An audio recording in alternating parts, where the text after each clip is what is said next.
Welcome back to Viral Tech by Mac. I am so thrilled you're here today because we have an absolutely wild story to unpack. But real quick, before we get into it, please hit that subscribe button. Drop a comment down below with your thoughts as we go, and smash that like button right now. It genuinely helps the channel out. Okay, let's dive right in. Today's explainer is a deep dive into how one tiny startup is literally terrifying the biggest players in big tech. We're talking about a middle-class coder who built a platform from scratch and is now staring down giants like Google right in the eye. $20 billion. Let that sink in for a second. That's the staggering valuation this relatively unknown, tiny startup has hit in just a few short years. I mean, in the ultra-expensive, crazy competitive world of AI, hitting a $20 billion valuation by 2025 is nothing short of a miracle. So how on earth did a small team pull this off when massive tech behemoths are bleeding tens of billions just to keep up?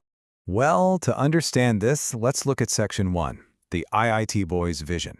This is the story of Aravind Srinivas, and his rise was incredibly rapid. He grew up in a middle-class family in Chennai, India, and back in 2015, his main window to the world was basically just Google. While other kids were out doing typical college stuff, Aravind was holed up in his tiny hostel room, coding late into the night. He was totally obsessed with figuring out how to make machines think. Now, at IIT Madras, he was actually assigned to electrical engineering, not computer science. In fact, he didn't even really know what machine learning was at the time. But he entered an ML competition anyway, with basically zero prep, and he actually won it. Talk about a turning point. By 2017, he was off to UC Berkeley to get his PhD in computer science. Then came his internship years, between 2018 and 2019. He was working at the absolute epicenters of AI, places like OpenAI, Google Brain, and DeepMind. It was inside these elite labs that Aravind had this massive realization. He figured out that creating the perfect search engine actually required advanced artificial intelligence. And that brings us to Section 2, finding the missing link. Let's fast forward to a month that completely reshaped the internet forever, November 2022. Until then, for most of us, searching the internet just meant Googling it. But then ChatGPT dropped, and everything flipped overnight. Suddenly, we had computers that didn't just spit out a cold list of links, but actually understood context. They spoke our language. Just compare the two forces here. On one side, you've got Google. You search for a question, and it hands you a massive list of links. No direct answer, just a bunch of homework for you to dig through. On the other side, you've got ChatGPT. It talks to you in this wonderful conversational tone and gives you the answer right away. But it totally lacked real-time information. And even worse, it didn't give you any verified sources. So users really wanted those human-like direct answers, but they desperately needed real-time accuracy and sources they could trust. This right here, this was a massive, massive gap in the market. Aravind saw this gap, and he stepped right into it to build something we could actually trust. And that is the core concept of Perplexity. It isn't just a search engine, it's an AI answer engine. It fetches real-time data from the web, gives it to you in beautiful, snappy summaries, and this is the kicker. It clearly displays credible sources for every single insight it gives you. He literally solved the exact problem that both Google and ChatGPT were missing. Moving right along to Section 3, the aggregator masterstroke. Look, having a great idea is one thing, but executing it in the AI space, that is a whole different ballgame.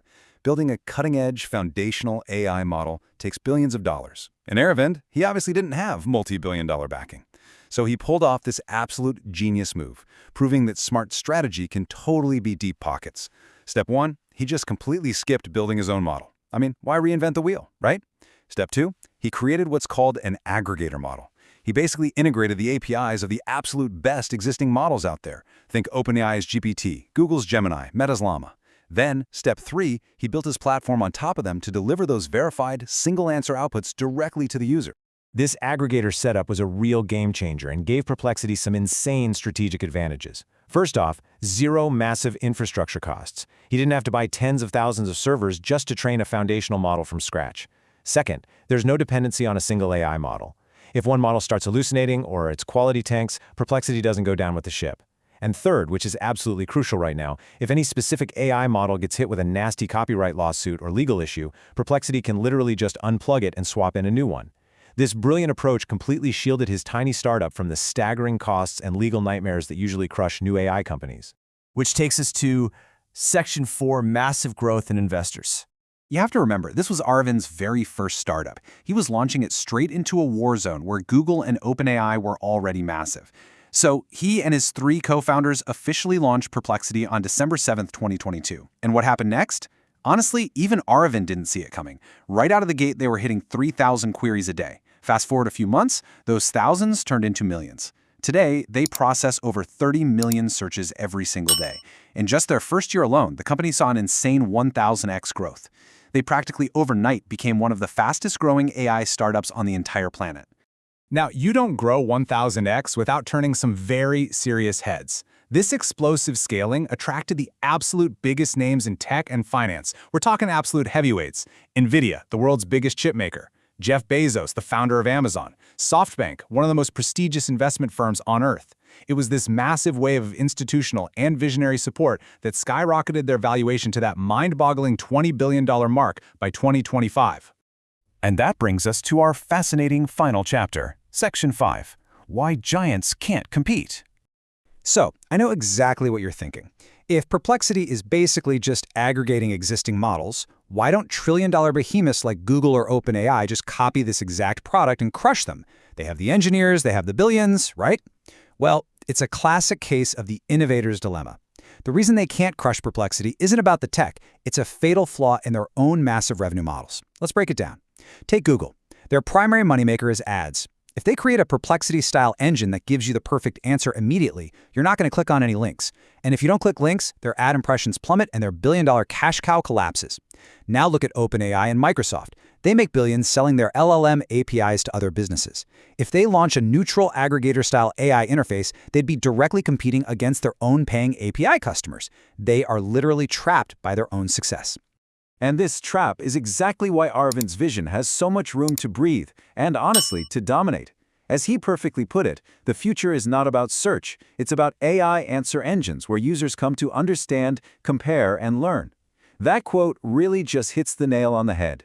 It goes to show that a middle-class kid from Chennai, armed with the right strategy and a crystal-clear vision, can truly build something from nothing and challenge the trillion-dollar Goliaths of the tech world. So I want to leave you with a really powerful question to think about. Is the era of traditional search officially over? Are we completely done digging through pages of blue links? Let me know what you think in the comments section below. I really want to hear your take on whether Perplexity is going to completely dethrone Google. Thank you so much for joining me for this explainer on Viral Tech by Mick. Remember to subscribe and like, and I'll catch you all next time. Keep learning and keep exploring.